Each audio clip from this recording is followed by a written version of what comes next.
है प्रेम के साथ में उसने और अपना भजन करने लगा। तो महीने 2 महीने 4 महीने बीते तो उनका अरे रामलाल अब वो देवी जी है कि नहीं है?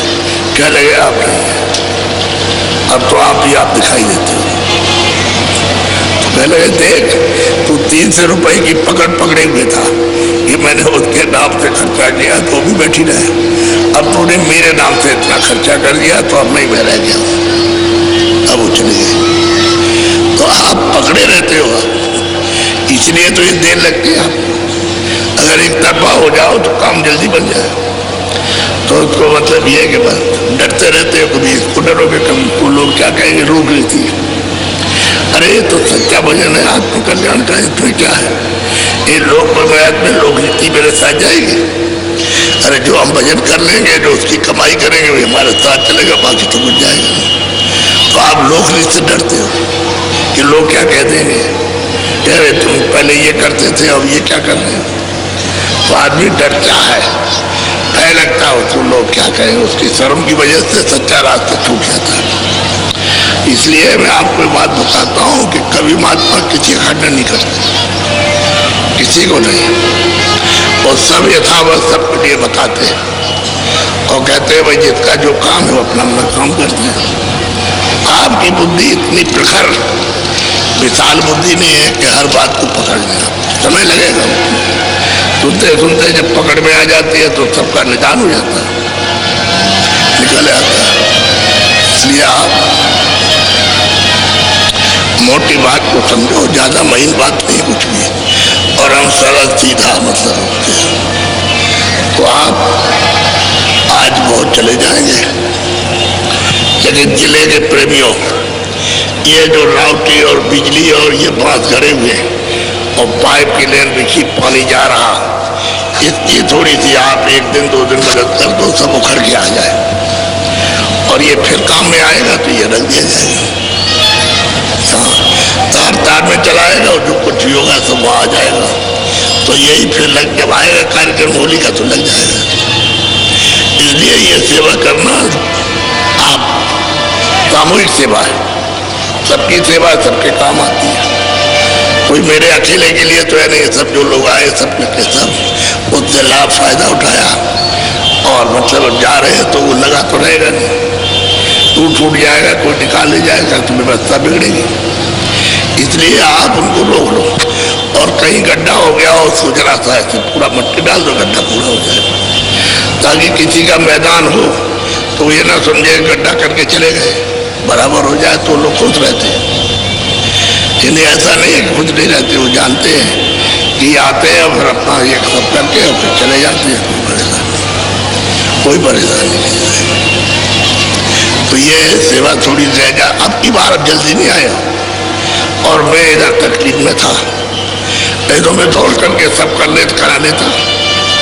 तो मैं कहीं जा नहीं सकता हूँ, बड़ा मुश्किल था और ये लोग आए नहीं, तो थोड़ा बहुत रह गया, थोड़ी बहुत व्यवस्था रह गई क्योंकि लोग आए बहुत, तो उनके लिए रह गए, लेकिन उनको कोई तकलीफ नहीं, जिसलिए आए थे वो चीज मिली उनको।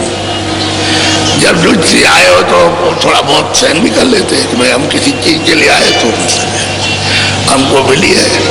1 दिन 2 दिन में क्या होता, सफर करते हो जब भी मिल जाते हो आप, वहाँ तो कोई घर नहीं होता है, तो मतलब खाना मिल गया, सुबह का शाम मिल गया तो अपना खा लिया। तो इस तरह से अब यहाँ कभी किसी को, वैसे तो सब इंतजाम हो ही जाता है, लेकिन थोड़ा बहुत कभी देर अबेर से कमी बेची रह जाए और फिर कम ज़्यादा आ जाते हो।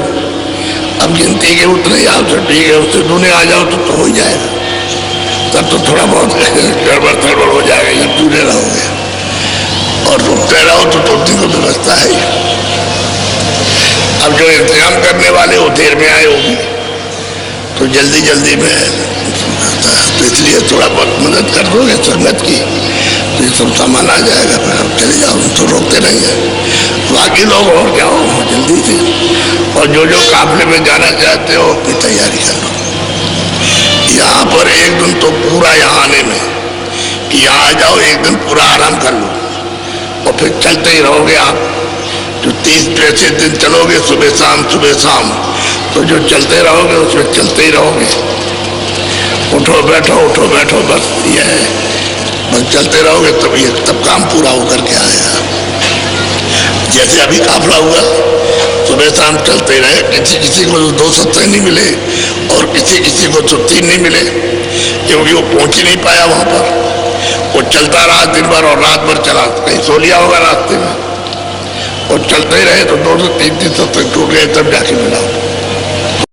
हम उनको पूरा मौका देते हैं कि भाई 50 किलोमीटर है तो तुम चले चलो, सत्संग मिल जाएगा। तो देर अबेर थोड़ी हो ही जाती है, उसमें देर तब तक सत्संग पूरा हो गया और अब 10 बजे चल दिए। तो वहाँ 1 बजे 1:30 बजे पहुँचते वहाँ, और शाम को फिर 3:45 बजे से शुरू हो गया। तो जब तक ये पहुँचेंगे वहाँ 50 किलोमीटर, तो साइकिल वाले तब तक वो भी खत्म हो जाएगा। तो ये लोग थोड़ा आराम करते हैं और खाया पिया रात को चलती है। इस तरह से 2-3 किलोमीटर तो ऐसा, फिर थोड़ा थोड़ा कवर कर लिया तो सत्संग मिलने लगा। लेकिन चिंता फिक्र किसी को नहीं, क्यों? वो समझते थे काम तो अपना ही है, हंसी खुशी से। लोगों ने पूछा भाई आपको कोई तकलीफ है? कोई तकलीफ नहीं, हमको कोई तकलीफ, बहुत प्रसन्न आते हुए। और छोटी छोटी बच्चियां और बच्चे भी, अगर आप उनको देखेंगे तो माथा कूटेंगे कि इतने छोटे बच्चे और ये बच्चियां, लड़कियां साइकिल चला रही हैं, छोटी सी लड़कियां। आपको देखने से ये है, हमने देखो ये बच्चियां छोटी हैं और साइकिल चला रही हैं, बच्चे छोटे साइकिल चला रहे हैं, और पूरी यात्रा की होती है। अब इसका फल तो उनको मिलेगा ही, ऐसी बात तो नहीं है कि नहीं है। बोलो थोड़ा सा। सूरत सहेली नभ पर खेली, परखी मूरत जोत निशान। अब वो कहते हैं सूरत, जो दोनों आंखों के पीछे बैठी है, वो ऊपर उलट करके आसमान की तरफ चली। नभ कहते हैं आकाश, ऊपर, क्योंकि ऊपर से आई है। तो जब रास्ता उसको ऊपर जाने का मिला और नाम को पकड़ा तो ऊपर चढ़ी, तो ऊपर देखा कि आकाश है। और वहां चढ़ के खड़े होकर के देखती है तो वो ज्योत निशानी, वो ज्योत का निशान दिखाई दे रहा। थोड़ा सा और बड़ी ऊंचे पर ऐसे तो देखा उसने कि ज्योत चल रही है। कहते हैं पकड़ी ज्योत निशानी। पहले छोटी मालूम हुई दूर से, और जरा ऊंचे चढ़ी तो और बढ़ गई, और ऊंचे चढ़ी तो पूरी दिखाई दी। कहते हैं निरखी परखी, परखना माने देखी, परखने को कहते हैं हमने जाना ये है, इसको परखा, देखा, पाया, दर्शन किए, दीदार किए। और नभ पर वो रहते हैं आकाश में, यहाँ नहीं कि वो डोरी पड़ी है उसी पर रुके रुके हुए, वो प्रभु की डोरी ऊपर से नाम की पड़ी, उसी पर ये सब बैठे हैं। तो ऊपर चढ़ोगे नाम के द्वारा तो मिलेगा ही, और नहीं चलोगे ऊपर की तरफ में, मंडलों की तरफ में, तो फिर नहीं मिलेगा। तो ऐसी मतलब है, सूरज जगी और नाम को सुना, उसने पकड़ा और चढ़ी ऊपर। बोलो।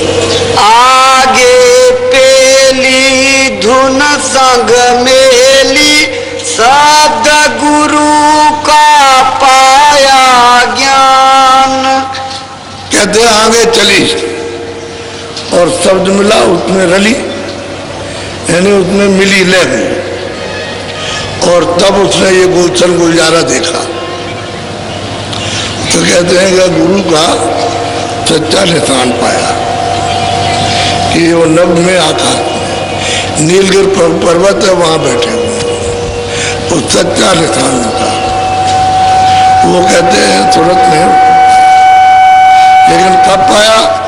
जब शब्द में रली, मिली, ले हो गई, और शब्द खींच के ले गया और वहां उसने पहुंचाया, क्योंकि शब्द में खिंचाव है। सूरत आवरण में है और शब्द बिल्कुल निखालित पवित्र है। तो इसमें जब तक वो नहीं खींचेगा, जब तक आवरण नहीं जाएगा। अगर खींच लेगा तो ये उसको बर्दाश्त नहीं करते, धीरे धीरे उसकी सफाई कर लेता। तो सूरज जब निर्मल हो जाती है तब घना घोर आवाजें आती है, उसको पकड़ लेती है। और जब उसने नाम को पकड़ लिया तो तमाम आवाजें, लाखों आवाजें भांत भांत की उसमें मतलब बज रही है, वाणियाँ हो रही उसमें, घर घर घर घर घर घर, कुछ नहीं समझ में आएगा। तब उसको जो भेद बताया कि तुम इसको छांटो, जब आवाजें सुनाई देती है तो उसको छांटो। तब उसने वो आवाज जो गुरु ने बताई तो उसको छांटा, तो और आवाजें बंद हो गई, वो आने लगी। अब उस आवाज में रली, पिल गई, प्रवेश हो गई। पिलने का मतलब प्रवेश हो गई। और आवाज देखी तो, और न पर चढ़ी उधर तो देखते हो जोत की तरह। और जरा ऊँचे गई तो गई, जब उसने तो ऊपर में नीलगिरी पर्वत पर गई तो गुरु का